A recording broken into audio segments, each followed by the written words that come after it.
in Africa. But he said something that still sticks with me today. He said that America is ready to support strong institutions, but not strong men. Africa doesn't need strong men. It needs strong institutions. As for America and the West, our commitment must be measured by more than just the dollars we spend. I pledge substantial increases in our foreign assistance, which is in Africa's interests and America's interests. But the true sign of success is not whether we are a source of perpetual aid that helps people scrape by. It's whether we are partners in building the capacity for transformational change.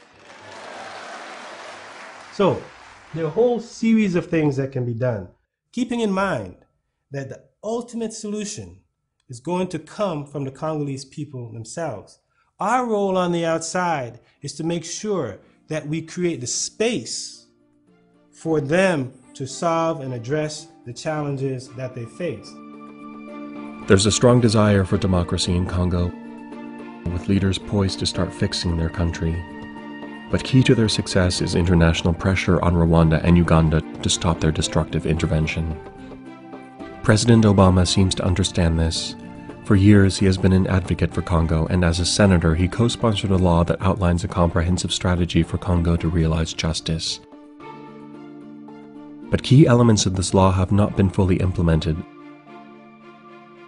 So, President Obama wrote a law to support the Congo, signed into law in 2006 by George Bush, the president then, co-sponsored by the Secretary of State today. That law is the most comprehensive law you can think about when it comes to supporting the Congo.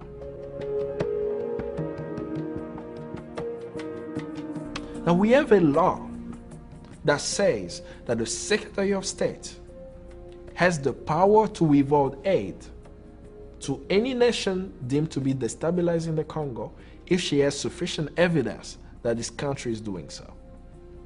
We have so many evidence on Rwanda and Uganda, and we even have a leaked UN report that all the Secretary of State have to do is read it and say, okay, we are now going to support you. But since 2000, the United States have given Rwanda $1 billion. The leaked UN report is calling this government a genocidal government. Why is the United States supporting a genocidal government? And it doesn't have to be that way.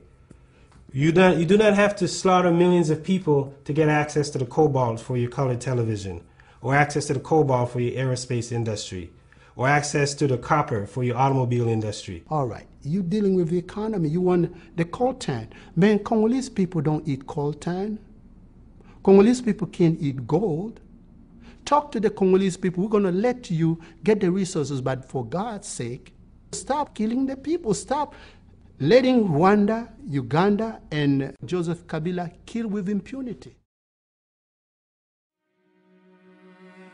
The situation in the Congo is not just a Congolese issue, it's not just an African issue, but it's a global issue. It's a worldwide issue. Congo is a part of the second largest rainforest in the world. It's vital to the fight against climate change. If you're concerned about climate change, you should be concerned about Congo. Half of those who have died as a result of the conflict are children under the age of 5. So if you're a child advocate, if you're concerned about children, you ought to be concerned about what's happening in the Congo.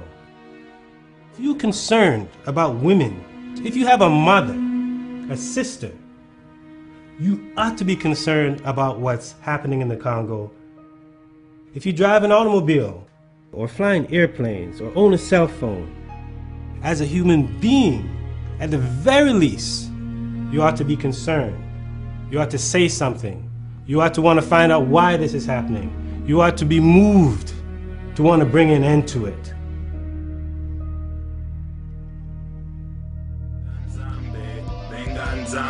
Apambala biso, benganzambe, toko pika, Benganzambe, Apambala biso, Benganzambe, Togo bika, Benganzambe.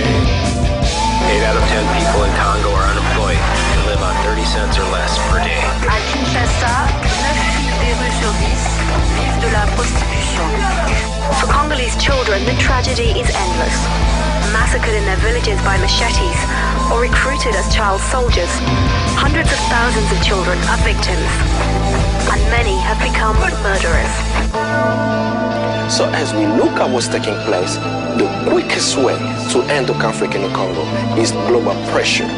We know that we have to do a global education campaign. We want the American president not to look at Congo as a case of charity, but look at it in the prism of justice. Hold accountable all U.S. corporations plundering the resources of the Congo. So we know global pressure works. So what you can do in your community is to get the world leaders in your specific countries to also put global pressure on negative forces against the Congo so that the Congolese people can have a space to live in peace.